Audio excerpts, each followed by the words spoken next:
Hi, it's Linda Fox. I'm senior reporter for PhocusWire, and I am here with Roenen from Justt. He's Chief Risk Officer and co-founder of Justt. So Justt is about chargebacks and credit card disputes, and you represent the credit card company, not the consumer. We represent the online merchant who's suffering from the chargeback. In order to explain what we do, it's great to explain what a chargeback is. Sure. Because we're really a technology-based solution for online merchants suffering from illegitimate chargebacks or friendly fraud chargebacks. So what does that actually mean?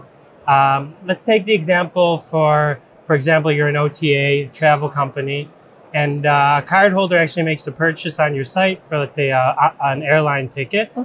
They go on that flight, and when they come back, they could go to the bank that actually issued them the credit card and dispute the transaction. Yep. They receive the funds in return, and that issuing bank actually submits into the card scheme's Visa or MasterCard a chargeback. Who ends up losing the funds is actually the merchant of record or that OTA that sold the ticket. Okay. Where do we come in? We actually provide services for that OTA and provide a hands-free solution to handle the chargebacks that are friendly fraud. It could be an innocent mistake by the cardholder. They forgot what they purchased. It's actual criminal activity, trying to get something for free. We always say chargebacks were built back in the 70s to increase consumer confidence. But as we've moved online, we see more and more of these friendly fraud cases. Okay. And we deal with the manual process of proving that these chargebacks are illegitimate, but using technology. And we tailor the solution per industry, per merchant, in order to recover the funds on behalf of the merchant. And we only take a small portion of what we actually recover for that merchant. Okay. It's interesting that you use the term friendly when it's probably not so friendly these days. Right. So just talk a little bit more, because I know you use AI and automation to do what you're doing, to provide your service. So just where is the AI coming in? Right. I think our technology is split into two areas. It's split into the first section of building and tailoring the solution and running the solution behind the scenes. Okay. So when we build and tailor the solution, we actually have smart tools combined with specialists in the industry that do the research and tailor to the merchant based on their chargeback reason codes, their industry, and their end user flow, the best solution that will be right for that customer. Okay. And then, and the tools actually allow that analyst to actually customize the solution. Then once we're running live, the automated system goes into play and is running. It doesn't matter if the customer has 50 chargebacks a month or hundreds of thousands of chargebacks, we're able to provide them the most qualified solution because of the methodology and technology that we built. It handles all those chargebacks in the best possible way. Okay. And the machine learning doesn't stop there, because we're very proud that in every industry across the board with every merchant, we have a better win rate for our merchants than what they had before. However, the machine learning is constantly learning new ways for each merchant and improving itself because it's a data-driven solution. Yeah, and that's, at the end of the day, that's the idea between machine learning, right? It's constantly learning. Exactly. So what fraud would you say, what instances of fraud are most common in travel right now? Yeah, so we're seeing in the travel space two main types of fraud.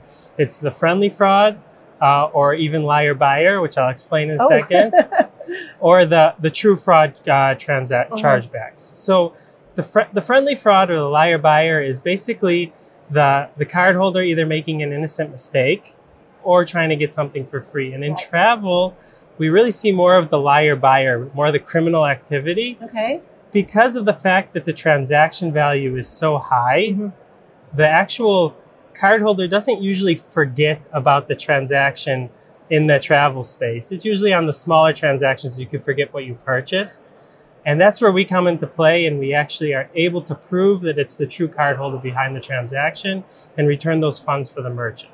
Okay. In regards to the true fraud, those are usually the pre-transaction anti-fraud solutions that do a great job in actually detecting when it's not the true cardholder making the transaction. And we actually partner with the top anti-fraud solutions in the industry to provide our solutions hand in hand, because they're on the pre-transaction side, stopping the true fraud, and we're on the post-transaction side when that chargeback comes in how to prove that it's an illegitimate chargeback. Okay, and I mean, you know, we're hearing that, you know, there's an increased amount of fraud because of the pandemic, and especially when industry comes back, hits on the systems. You know, you hear that it's increasing. What are you seeing? Yeah, it's super interesting because the numbers showed before COVID that friendly fraud types of chargebacks was around 25 to 50 billion a year worldwide. Now, since COVID, that number has skyrocketed because, as we know, everything has moved online. Yeah. And since it moved online, what that has caused is now the numbers are showing over 125 billion in friendly fraud chargebacks. Specifically in the travel space, I think we're all aware of what happened very early on when COVID hit. Yeah. And many cardholders were trying to actually deal with the cancellation of their travel plans. Mm-hmm. Now, they should have been dealing with the merchants directly, but because of the chargeback process being very easy to submit, yeah, many situations we were seeing is that the chargebacks were being posted through the actual networks, mm-hmm, and merchants, these OTAs, were losing a lot of money due, yeah, to the chargebacks. Yeah. Some even had to file bankruptcy, the smaller ones. Yeah. And what's really interesting now is going to be to see what's going to happen in 2022. Mm-hmm. With, I think we're all aware of what's happening with the stock market falling, yeah, and the economy is changing. Yeah.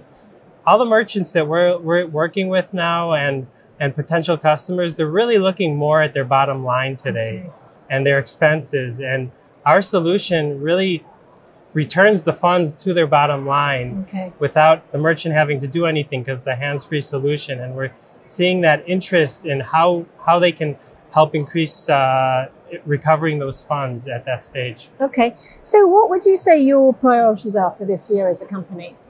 Great, so we're really looking to become the main player in the chargeback space, and we're growing exponentially across many different industries. Mm-hmm. The travel space is a huge industry for us.